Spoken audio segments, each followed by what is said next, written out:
ఇది డిసెంబర్ 30వ తేదీ రాత్రి. పంజాబ్లో అది ఎప్పటిలాగే ఒక సాధారణమైన చలికాలపు రాత్రి. చలిగాలులు విపరీతంగా వీస్తున్నాయి. జనాలు తమ ఇళ్లల్లో వెచ్చగా నిద్రపోతున్నారు. కానీ ఆ నిశ్శబ్ద వాతావరణంలో ఒక పెద్ద కుట్ర జరుగుతోంది.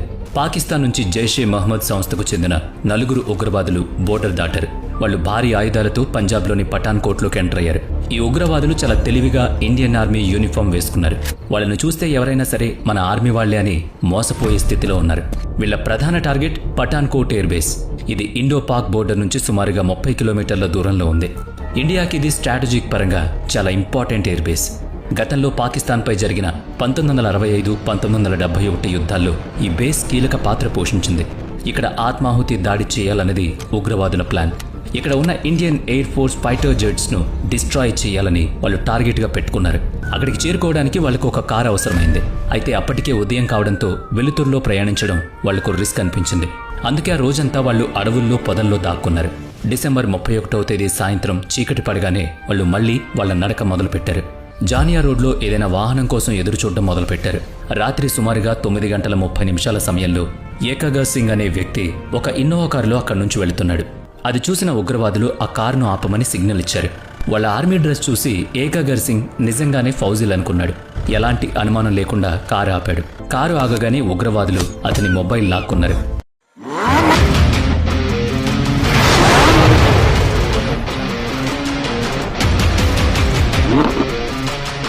వెంటనే అతని గొంతు కోసి బాడీని పక్కనే ఉన్న పొదల్లో పడేశారు.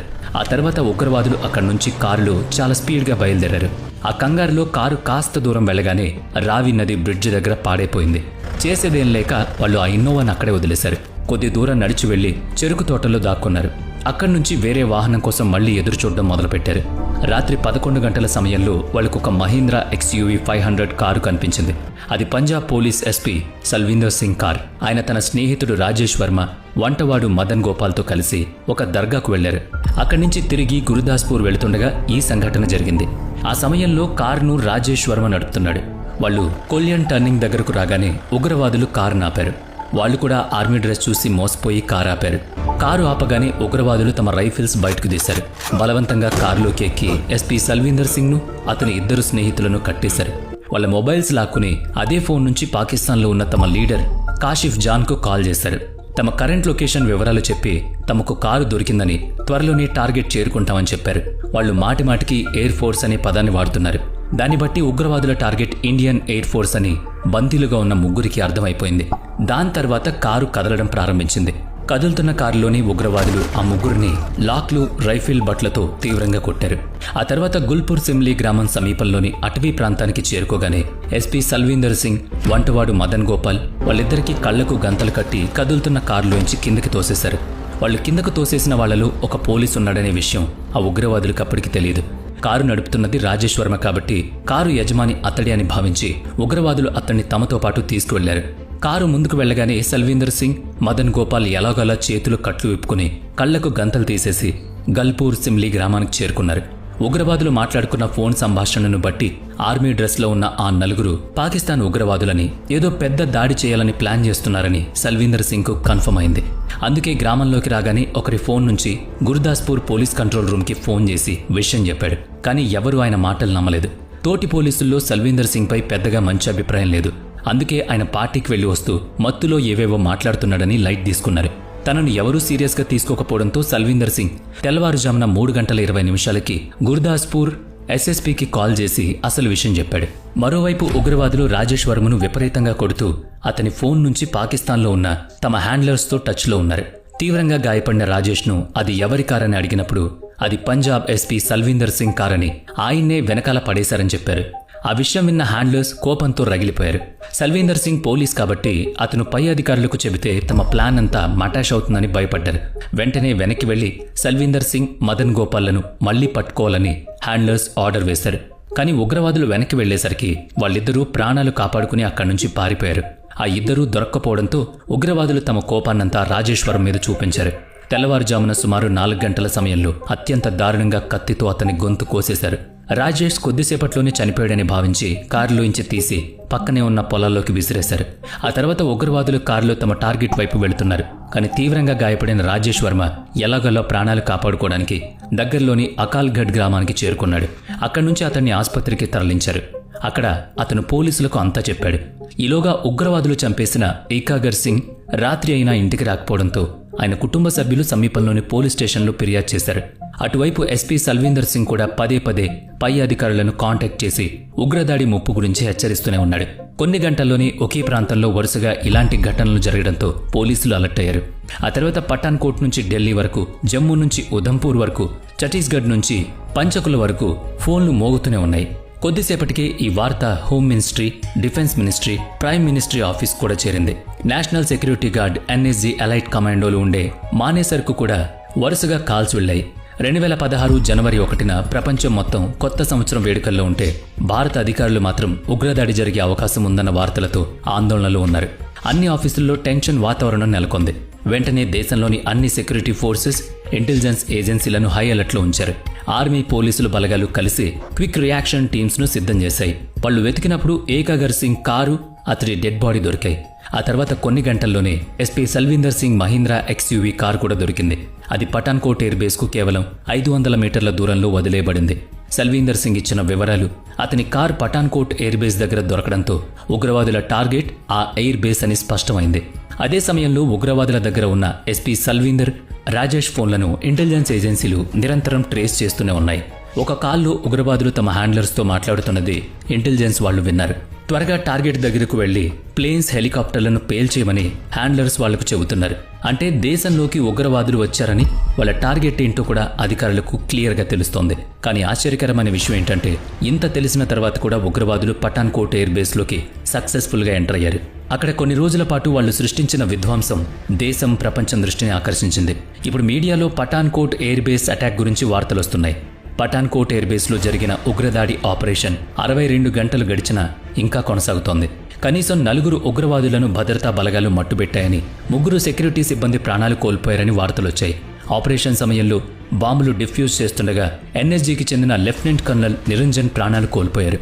ఈ దాడి వెనుక పాకిస్తాన్ హస్తం ఉందని ఆధారాలు దొరికాయి. భారత్ ఆధారాలను పాకిస్తాన్కు కూడా ఇచ్చింది. దీనిపై దర్యాప్తు చేయడానికి పాకిస్తాన్ నుంచి ఒక జాయింట్ ఇన్వెస్టిగేషన్ టీం కూడా ఢిల్లీకి వచ్చింది. పాకిస్తాన్ కూడా పఠాన్కోట్ దాడిపై అధికారికంగా FIR నమోదు చేసుకుంది. 7 భారత జవాన్లు మరణించిన ఈ దాడి గురించి గుర్తు తెలియని వ్యక్తులపై FIR నమోదైంది. మరోవైపు ఉగ్రవాదులు పఠాన్కోట్ ఎయిర్ బేస్ వైపు వెళుతున్నారని తెలియగానే అధికారులు అలర్ట్ అయ్యారు. ఎయిర్ ఫోర్స్ స్టేషన్ భద్రత పెంచారు. కొద్దిసేపట్లోని గరుడా కమాండోలు, డిఫెన్స్ సర్వీసెస్, కార్ప్స్ DSCకి చెందిన ఒక్కో టీంను స్టేషన్ లోపల భద్రత కోసం మోహరించారు. National security adviser Ajit Doval కూడా ఢిల్లీలో army chief, air chief marshal, intelligence bureau, రా అధిపతులతో ఒక హై లెవెల్ మీటింగ్ ఏర్పాటు చేసుకున్నారు. మీటింగ్ తర్వాత ఎన్ఎస్జీకి చెందిన ఒక టీంను వెంటనే పఠాన్కోట్కు ఎయిర్ లిఫ్ట్ చేయాలని ఆదేశాలు జారీ అయ్యాయి. అప్పటికే ఆ 4 ఉగ్రవాదులు పఠాన్కోట్ ఎయిర్ బేస్ లోపలికి ఇంకా ఎంటర్ కాలేదు. వాళ్ళు ఎయిర్ బేస్ గోడ దగ్గరకు చేరుకోగానే వాళ్ళ హ్యాండర్ల నుంచి కాల్ వచ్చింది. అప్పటికే 2తో కూడిన ఒక గ్రూప్ టార్గెట్ దగ్గరకు చేరుకుంది. మీరు 4 ఇంకా లోపలికి ఎందుకు వెళ్లలేదని హ్యాండ్లర్లు వాళ్లను తిట్టారు. దీన్ని బట్టి పఠాన్కోట్పై దాడి చేయడానికి 4 కాదు 6 ఉగ్రవాదులు 2 గ్రూపులుగా వచ్చారని అర్థమైపోయింది. మొదట గ్రూప్ అప్పటికే LOC దాటి ఎవరికంటా పడకుండా పఠాన్కోట్ ఎయిర్ బేస్లోకి చొరబడి దాక్కుంది. ఈ విషయం సెక్యూరిటీ ఫోర్సెస్కు అస్సలు తెలీదు. హ్యాండ్లర్స్ తిట్టిన తర్వాత ఆ 4 ఉగ్రవాదులు ఎయిర్ బేస్ గోడ దగ్గరకు చేరుకున్నారు. ఎయిర్ స్టేషన్ చుట్టూ అటవీ ప్రాంతం ఉంది. భద్రత కోసం గోడల మీద కంచె మాత్రమే ఉంది. లోపల చాలా యూకలిప్టస్ చెట్లున్నాయి. ఆ చెట్ల సహాయంతో ఉగ్రవాదులు తాడు పట్టుకుని ఎయిర్ బేస్ గోడ ఎక్కి కంచెను కట్ చేశారు. మరుక్షణం ఎవరికంటా పడకుండా ఒక్కొక్కరు ఎయిర్ బేస్ లోపలికి ఎంటర్ అయ్యారు. ఎయిర్ బేస్ లోపల పాతబడిపోయిన MES స్టోర్ షెడ్లున్నాయి. నీరు పోవడానికి పెద్దగా కాలువలు కూడా ఉన్నాయి. తమ ప్లాన్ అమలు చేయడానికి చీకటి పడే వరకు వాళ్ళు ఆ షెడ్లలో, కాలువల్లో దాక్కున్నారు. ఇప్పుడు పఠాన్కోట్ ఎయిర్ బేస్ లోపల ఉగ్రవాదుల 2 గ్రూపులున్నాయి. 2తో కూడిన గ్రూప్ అప్పటికే ఎత్తైన గడ్డలో దాక్కునుంది. తర్వాత వచ్చిన 4 ఉగ్రవాదుల గ్రూప్ కాలువల్లో దాక్కున్నారు. ఉగ్రవాదులు తమతో పాటు 50 కిలోల పేలుడు పదార్థాలు, 30 కిలోల గ్రెనేడ్లు, త్వరగా మంటలు అంటుకునే జెల్ తీసుకొచ్చారు. టెక్నికల్ ఏరియాను చేరుకుని అక్కడ ఉన్న MiG-21 fighter jets, Mi-25, Mi-35 attack హెలికాప్టర్లను పేల్చేయాలన్నది వాళ్ళ ప్లాన్. ఈలోగా జనవరి 1న ఎన్ఎస్జీ కమాండోల టీం కూడా పఠాన్కోట్ చేరుకుంది. అప్పటికే అక్కడ DSC, గరుడా కమాండోలతో కలిసిన దాదాపు 3060 మంది కమాండోలున్నారు. కమాండోలందరూ తమ పొజిషన్స్ తీసుకున్నారు. ఇక వాళ్లకు ఉగ్రవాదుల కోసమే ఎదురుచూపులు.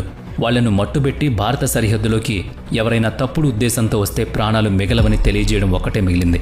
రాత్రి అవగానే వాళ్ళు యాక్టివ్ అయ్యారు. వాళ్లకు సరైన సమయం కోసం ఎదురుచూపులు చూస్తున్నారు. ఆ తర్వాత 4 ఉగ్రవాదుల గ్రూప్ దాడికి ప్రారంభించే బాధ్యత తీసుకుంది. జనవరి 2వ తేదీ రాత్రి 3 గంటల సమయంలో ఆ 4 కాలువలో నుంచి బయటకొచ్చారు. టెక్నికల్ ఏరియా వైపు వెళ్లడానికి గరుడ కమాండోలపై దాడి చేశారు. ఈ ఊహించని దాడి నుంచి కమాండోలు తేరుకునే లోపే ఉగ్రవాదులు కాల్పులు జరుపుతూ గ్రెనేడ్లు విసురుతూ డిఎస్సి మెస్ దగ్గరకు చేరుకున్నారు. అక్కడ మాజీ army wrestler Jagdish Chand tea పెడుతున్నాడు. ఉగ్రవాదులను చూడగానే ఆయన వెంటనే అలర్ట్ అయ్యాడు. ఒక ఉగ్రవాది నుంచి రైఫిల్ లాక్కుని వాణ్ణి అక్కడికక్కడే చంపేశాడు. కానీ ఆయన మిగతా వాళ్లను ఆపేలోపే ఉగ్రవాదులు ఆయనపై కాల్పులు జరిపారు. ఆయన అక్కడికక్కడే అమరుడయ్యాడు. ఆ తర్వాత మిగిలిన 3 ఉగ్రవాదులు మెస్లోకి దూరి ఇష్టం వచ్చినట్లు కాల్చేశారు. దీనివల్ల మరో 4 డిఎస్సి జవాన్లు ప్రాణాలు కోల్పోయారు. తమ 5 తోటి జవాన్లు చనిపోవడంతో మిగతా వాళ్ళందరికీ విపరీతమైన కోపం వచ్చింది. ఉగ్రవాదులను అంతం చేసి ఎయిర్ బేస్ను వాళ్ల బారి నుంచి కాపాడడానికి ఆపరేషన్ థంగు ప్రారంభించారు. పఠాన్కోట్ ఎయిర్ బేస్ సుమారుగా 25 కిలోమీటర్ల మేర విస్తరించి ఉంది. అక్కడ సుమారుగా 10,000 మంది ఎయిర్ ఫోర్స్ సిబ్బంది తమ కుటుంబాలతో నివసిస్తున్నారు. మెస్ నుంచి వాళ్ల ఇళ్లకు దూరం చాలా తక్కువ, కాబట్టి వాళ్లను బందీలుగా చేసుకునే ప్రమాదం ఉంది. అదే సమయంలో ఎయిర్ స్టేషన్లో నైజీరియా, ఆఫ్ఘనిస్తాన్, బంగ్లాదేశ్, మయన్మార్కు చెందిన 23 మంది మిలిటరీ ట్రైనీలు కూడా ఉన్నారు. వీళ్లకేదైనా ప్రమాదం జరిగితే అంతర్జాతీయ స్థాయిలో భారత్ ఇబ్బందులు ఎదుర్కోవాల్సి వస్తుందని ఎయిర్ ఫోర్స్ అధికారులు భయపడ్డారు. ఇది మాత్రమే కాకుండా మెస్కు కేవలం 500 మీటర్ల దూరంలో ఉన్న టెక్నికల్ ఏరియాను కాపాడుకోవడం కూడా ప్రధాన లక్ష్యం. డజన్ల కొద్దీ గరుడ్, ఎన్ఎస్జీ కమాండోలు ఆ ఏరియా మొత్తాన్ని పహారా కాస్తున్నారు. మెస్ తర్వాత ఉగ్రవాదులు ఫర్నిచర్ బిల్డింగ్లో దాక్కుని కమాండోలపై కాల్పులు జరపడం మొదలుపెట్టారు. వాళ్లు దాక్కుని కాల్పులు జరుపుతుండడంతో భారత కమాండోలకు వాళ్లను ఎదుర్కోవడం కష్టంగా మారింది. అందుకే వాళ్ల ఖచ్చితమైన లొకేషన్ తెలుసుకోవడానికి అన్మాన్డ్ ఏరియా వెహికల్ అంటే యూఏవీని వాడారు. ఎన్ఎస్జీ కమాండోలకు వాళ్ల పొజిషన్ అర్థం కాగానే ఎదురు కాల్పులు ప్రారంభించారు. ఉగ్రవాదుల దగ్గర AK-47 రైఫిల్స్ ఉంటే మన కమాండోలు MP5 assault rifles, Glock pistols, corner shot gun ఇలాంటివి మోడర్న్ వెపన్స్ కూడా ఉన్నాయి. 2 వైపులా భీకర కాల్పులు. అలా ఉదయం నుంచి మధ్యాహ్నం నుంచి సాయంత్రం అయింది. ఉగ్రవాదులు అప్పుడప్పుడు ఫైరింగ్ చేయడం, గ్రెనేడ్లు, పేలుడు పదార్థాలు వాడడం చేస్తున్నారు. అయినా సరే కమాండోల ముందు వాళ్లు నిలబడలేకపోయారు. కమాండోలు ఉగ్రవాదుల ప్రతి ఎత్తుగడను తిప్పికొడుతున్నారు. ఎయిర్ బేస్లో కేవలం 4. దాని ఫలితంగా జనవరి 2 సాయంత్రం నాటికి మరో 3 ఉగ్రవాదులను మట్టుబెట్టారు. 4 ఉగ్రవాదులు చనిపోవడంతో కాల్పులు, బాంబుల శబ్దాలు పూర్తిగా ఆగిపోయాయి. ఉగ్రవాదుల వైపు నుంచి ఎలాంటి స్పందన లేకపోవడంతో జవాన్లలో ఆనందం వెల్లివిరిసింది. ఎయిర్ బేస్లో కేవలం 4 ఉగ్రవాదులే ఉన్నారని, వాళ్లను చంపేశారని అక్కడున్న వాళ్లంతా అనుకున్నారు. డిఫెన్స్ ఫోర్సెస్ కూడా ఆపరేషన్ ముగించాలని డిసైడ్ అయింది. ఈ సమాచారం ఢిల్లీకి కూడా చేరింది. పఠాన్కోట్ ఎయిర్ బేస్లో ఉగ్రవాదులను మట్టుబెట్టినందుకు సెక్యూరిటీ ఫోర్సెస్కు అభినందనలు తెలుపుతూ ప్రభుత్వం తరపున కొందరు మంత్రులు ట్వీట్ కూడా చేశారు. కానీ భారత్ సంబరాలు చేసుకోవడంలో తొందరపడింది. అది ఒక పెద్ద ప్రమాదానికి ముందు వచ్చిన నిశ్శబ్దం మాత్రమే. అప్పటికి ఇంకా ఆట ముగియలేదు. అక్కడ ఉన్న ఎత్తైన గడ్డిలో, పొదల్లో మరో 2 ఉగ్రవాదులు సరైన అవకాశం కోసం సైలెంట్గా చూస్తున్నారు. ఈ విషయం సెక్యూరిటీ ఫోర్సెస్కు తెలియదు. ఈ ఉగ్రవాదుల దగ్గర మార్ఫిన్ ఇంజెక్షన్లు, వండిన చికెన్, రొట్టెల ప్యాకెట్లు ఉన్నాయి. వాటి సహాయంతో వాళ్ళు బయటకు రాకుండానే చాలా రోజులు బ్రతకగలరు. కానీ ఇవేవీ తెలియని ఎన్ఎస్జీ ఆపరేషన్ ముగిసిందని భావించి ఆ ప్రాంతం మొత్తాన్ని క్లియర్ చేయడం మొదలుపెట్టింది. జనవరి 3 ఉదయం bomb squad commanding officer lieutenant colonel Niranjan తన టీంతో కలిసి చనిపోయిన ఉగ్రవాదుల శరీరాలపై ఉన్న ఎక్స్ప్లోజివ్స్, గ్రెనేడ్లను డిఫ్యూజ్ చేసే పని మొదలుపెట్టారు.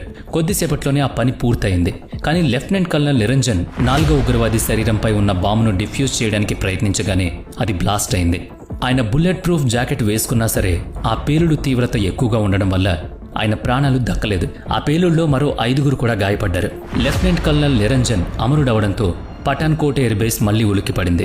ఇదే అదునుగా భావించిన ఆ 2 ఉగ్రవాదులు ఉదయం 10 నుంచి 11 గంటల మధ్య ఎయిర్ బేస్లో మరో బ్లాక్ నుంచి ఒక్కసారిగా జవాన్లపై కాల్పులు జరిపారు. ఆ బ్లాక్ మొదటి అంతస్తులో 6 డిఫెన్స్ సిబ్బంది కూడా ఉన్నారు. ఒకవేళ ఉగ్రవాదులు వాళ్లను బందీలుగా చేసుకునుంటే వాళ్ల ప్రాణాలకు బదులు వాళ్ళు భారత్లో డిమాండ్ చేసేవాళ్లు. కానీ అదృష్టవశాత్తు ఉగ్రవాదులకు ఆ విషయం తెలియదు. వాళ్ళు కాల్పులతో జవాన్లందరూ మళ్లీ అలర్ట్ అయ్యారు. వెంటనే 80 మంది చొప్పున ఉన్న 2 ఎన్ఎస్జీ యూనిట్లను ఢిల్లీ నుంచి పఠాన్కోట్కు ఎయిర్ లిఫ్ట్ చేశారు. ముందుగా ఆ బ్లాక్లో చిక్కుకున్న 6 డిఫెన్స్ సిబ్బందిని సురక్షితంగా బయటకు తీశారు. ఆ తర్వాత ఎన్ఎస్జీ, గరుడ్ కమాండోలు కలిసి ఆ భవనాన్ని చుట్టుముట్టాయి. కానీ ఆ 2 ఉగ్రవాదులు కమాండోలకు ఏమాత్రం దొరకలేదు. రోజంతా కమాండోలను ముప్పు తిప్పలు పెడుతూనే ఉన్నారు. సాయంత్రం అయి చీకటి పడుతోంది. ఇలాంటి సమయంలో ఎంత త్వరగా వీలైతే అంత త్వరగా చర్యలు తీసుకోవడం చాలా ముఖ్యం. ఎట్టకేలకు ఎన్ఎస్జీ కమాండోలు ఆ గదిలోనే వాళ్లను మట్టుబెట్టాలని నిర్ణయించుకున్నారు. బస్టర్ టూల్స్ ఉపయోగించి ఉగ్రవాదులున్న గది తలుపులు పేల్చేశారు. ఆ తర్వాత కమాండోలు గదిలోకి కెనాన్ ఫైర్ చేశారు. ఆ దాడిలో 2 ఉగ్రవాదులు వెంటనే చనిపోయారు. ఈ ఇద్దరితో పాటు ఉగ్రవాదులందరూ అంతం కావడంతో పఠాన్ కోట్ ఎయిర్ బేస్ పూర్తిగా సురక్షితంగా మారింది. కానీ కంట్రోల్ రూమ్ ఈసారి ఢిల్లీకి సమాచారం పంపడంలో తొందరపడలేదు. ఎన్ఎస్జీ కమాండోలు ఎయిర్ బేస్ను అణువణువున క్షుణ్ణంగా పరీక్షించారు.